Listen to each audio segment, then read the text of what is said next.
Profesor Fanjul, buenos días. Hola, buenos días, Carlos. Me alegro de saludarle. Igualmente. ¿Cómo va todo, hombre? Bueno, pues bien, va bien. Don Serafín, se detecta en España hay 1,5 millones aproximadamente de musulmanes. Claro, establecer qué proporción de esos musulmanes forman parte del ala extremista, yihadista, que sería capaz de pasar a la acción en virtud de sus proclamas, la verdad que no es fácil. ¿Pero usted se atrevería a hacer una proporción? Pues mire, según lo que se sabe por encuestas que se han hecho en otros países europeos, la proporción es conocido, se sabe que es muy alta, anda por encima del 20 o del 25%, digo, de extremistas dispuestos a actuar. Luego de simpatizantes, eso es mucho más difícil de establecer, pero simpatizantes más o menos platónicos, probablemente hay otro tanto o más. Y esos números en España no creo que sean muy diferentes. Yo no sé si en España hay 1,5 millones, porque siempre hay un problema de que tratan de engordarlo, de inflarlo para dar mayor importancia a su preeminencia en la sociedad, ¿no? Y las cosas que piden o las posturas que exhiben, pero en cualquier caso bastaría con que hubiese un 5% de dispuestos a actuar, sería una proporción elevadísima, ¿no? De 20.000 personas o yo qué sé, o 30.000 personas. Y eso es muchísimo, ¿no? Además, sobre todo porque están distribuidos por toda la geografía española, aunque estén más concentrados en Cataluña, en Andalucía, en Madrid, ¿no? Pero por todas partes. Entonces, eso sí sería un problema serio. No obstante, yo quiero llamar la atención sobre el aspecto social y cultural de estas minorías. Digo minorías de musulmanes, no de terroristas. Y es que se van cerrando sobre sí mismas a medida que se engrosan y entran más. Cada vez están más distanciados de la población, establecen sus circuitos comerciales, sus establecimientos de carnicería, de barbería, de viajes, de locales, etcétera, de todo tipo, y se separan de la comunidad española. Y no creo que esto sea en absoluto beneficioso, porque lo que hace es favorecer el dominio de los cabecillas más extremistas y más radicalizados, y al mismo tiempo someter a los musulmanes que probablemente, aparte de musulmanes que probablemente no querrían vivir de esa forma, a soportar unos modos de comportamiento, sobre todo en núcleos de población pequeños, en pueblos. En Cataluña se han visto ejemplos muy claros de cómo un imán puede ir a exigir a la alcaldesa socialista de un pueblo que corte el contrato con una intermediaria cultural musulmana, marroquí, simplemente porque no le da la gana de llevar la pañoleta. Y la echaron, y la alcaldesa socialista aceptó semejante cosa, ¿no? Hay que decir alcaldesa y socialista, porque tiene su gracia, ¿no?, el asunto. Sí. No era una reaccionaria, bueno, habría que ver si los socialistas son o no reaccionarios, pero bueno, ese es otro tema, ¿no? Pero realmente a mí lo que me preocupa es eso, la implantación social, y que eso se extiende y que eso no se corta, y que de eso los gobiernos sucesivos españoles están siempre al margen, están temblando ante la posibilidad de tener que intervenir. Han sacado en el mes de diciembre una normativa de enseñanzas de Islam en la enseñanza primaria y secundaria que a mí me parece, primero, de risa, y luego pues peligrosísimo por la cantidad de materiales que se prestan a la deformación de los niños venideros o de los que ya hay. Aparte, bueno, es una mezcla de buenos deseos, Mahoma y el crecimiento sostenible, la ecología y el desarrollo del Islam, en fin, payasadas de estas propias de progres, ¿no? Que claro, es lógico que se la cuelen al señor Wert, ¿no? Pero claro, no es deseable que ocurra. Y por otro lado, pues bueno, el dogma islámico, como es natural que lo enseñen, pues pero no sé, realmente a mí me preocupa más esto que el terrorismo en sí, porque el terrorismo, claro, produce muertes y a los muertos, claro, no les hace ninguna gracia, o a sus familias, evidentemente, pero me parece más peligroso a medio plazo la implantación de esta clase de comunidades, que son las que más adelante pueden producir la aparición de terroristas. Pero yo escucho constantemente reclamar el respeto al llamado Islam moderado, el que teóricamente pues no solo quiere convivir. ¿O cree usted, señor Fanjul, que ese Islam moderado también a lo que aspira es a la sustitución de un orden de valores, como los valores democráticos, para la implantación de la interpretación del Corán como única norma de política y sociedad?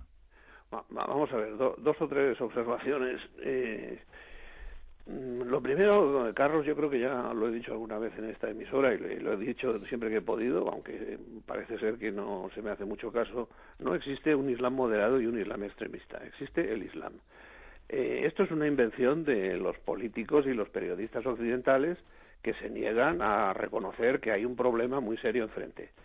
Los musulmanes simplemente se ríen de esta división y porque saben que responde a la cobardía y a la inhibición. No tiene la clase política occidental, no solo la española, ningún deseo de entrar en el fondo de la cuestión. Cuando hace unos días ha ocurrido lo de París, o en otras ocasiones el mismo Bush al día siguiente de los atentados de Washington empezó a decir que esto no tenía nada que ver con el Islam, que estos atentados eran cosa de terroristas, no de musulmanes. Bueno, esto a mí me parece que sencillamente no querer asumir la realidad. Y bueno, y eso es malísimo. Cuando tienes un problema grave y no quieres darte cuenta de lo que tienes, o no quieres decirlo por no asustar a la población, pues así va la cosa. Sencillamente, el Corán es el que es. Y cuando dice en un pasaje golpeadlas a las mujeres porque se rebelan, significa golpeadlas, no significa darles besitos o llevarlas a tomar pasteles, significa golpeadlas. Si alguien cree acá que golpeadlas significa darles besitos, pues es problema suyo, no de los musulmanes. Entonces, bueno, por un lado está el asunto del Corán, que efectivamente es un texto bastante claro, ¿no? y perfectamente asumido por los musulmanes. ¿Hay musulmanes o no musulmanes? Quien no acepta el texto del Corán tal como es, sencillamente no lo considera musulmán.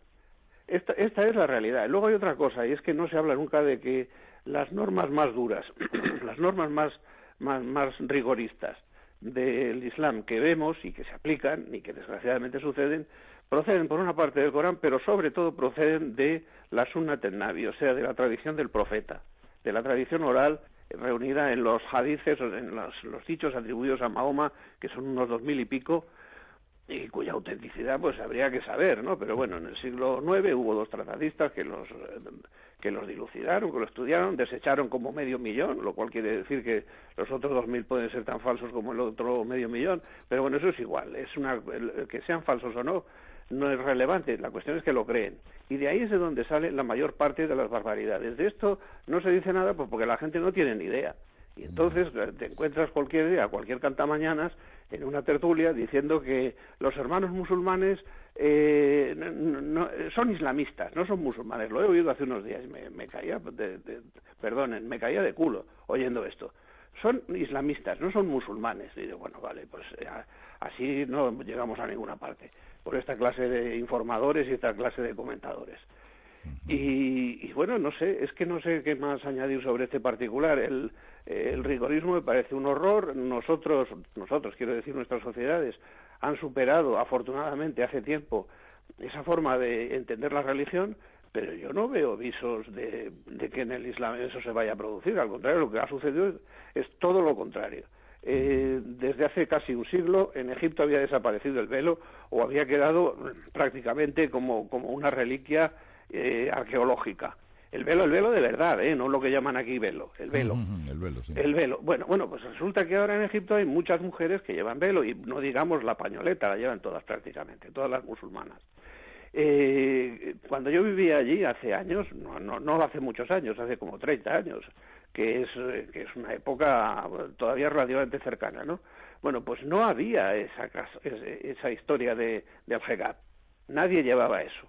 Y bueno, pues se ha ido imponiendo poco a poco a base de presionar a las mujeres, de presionar a las familias, porque no todas las familias querían eso, y desde luego las alumnas que yo tenía en la Universidad del Cairo no llevaban ni una aquella cosa. Hoy en día ni una va vestida, digamos, a la europea, por decirlo de una manera simplista.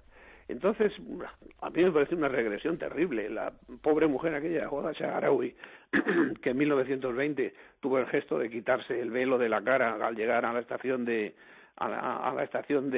Bab el Hadid, procedente de Europa, hizo el gesto, la estaba esperando la multitud, se quitó el velo y a partir de ese momento la mujer egipcia empezó a evolucionar muy despacito, por supuesto, y claro, ¿qué significaba evolucionar en 1920? Pero bueno, pero fue algo, y desde luego, digo, cuando estaba yo allá, era impensable una cosa de este tipo. Claro, hoy en día lo ves incluso en Europa. A mí no me extraña que haya alemanes o que haya franceses que se asusten de ver semejante cosa por sus calles. Yo he oído en Múnich a personas de edad mediana o de edad más avanzada despotricando horrorizados porque pasaba delante de nosotros dos mujeres vestidas de negro completamente con un niqab en la cara, o sea, tapadísimas, ¿no?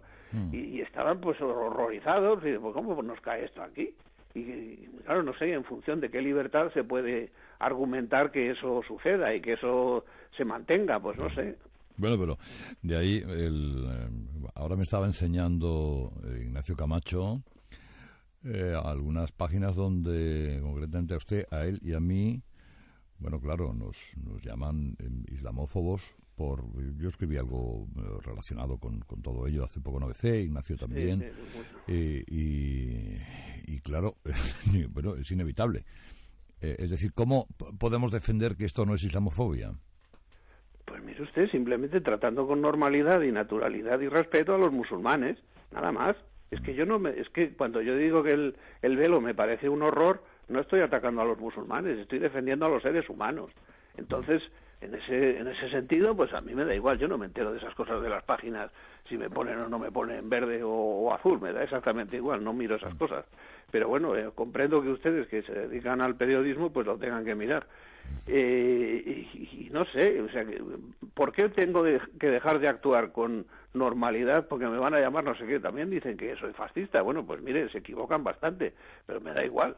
O sea, simplemente emitir una opinión me convierte, según un determinado tipo de gente, en otra cosa, pues allá ellos, yo no tengo nada que ver. Le quería saludar Chencho Arias, don Inocencio. Sí, hola, buenos días. Buenos días. Efectivamente, aquí tenemos un problema, y un problema serio, y hay que percatarse de ello.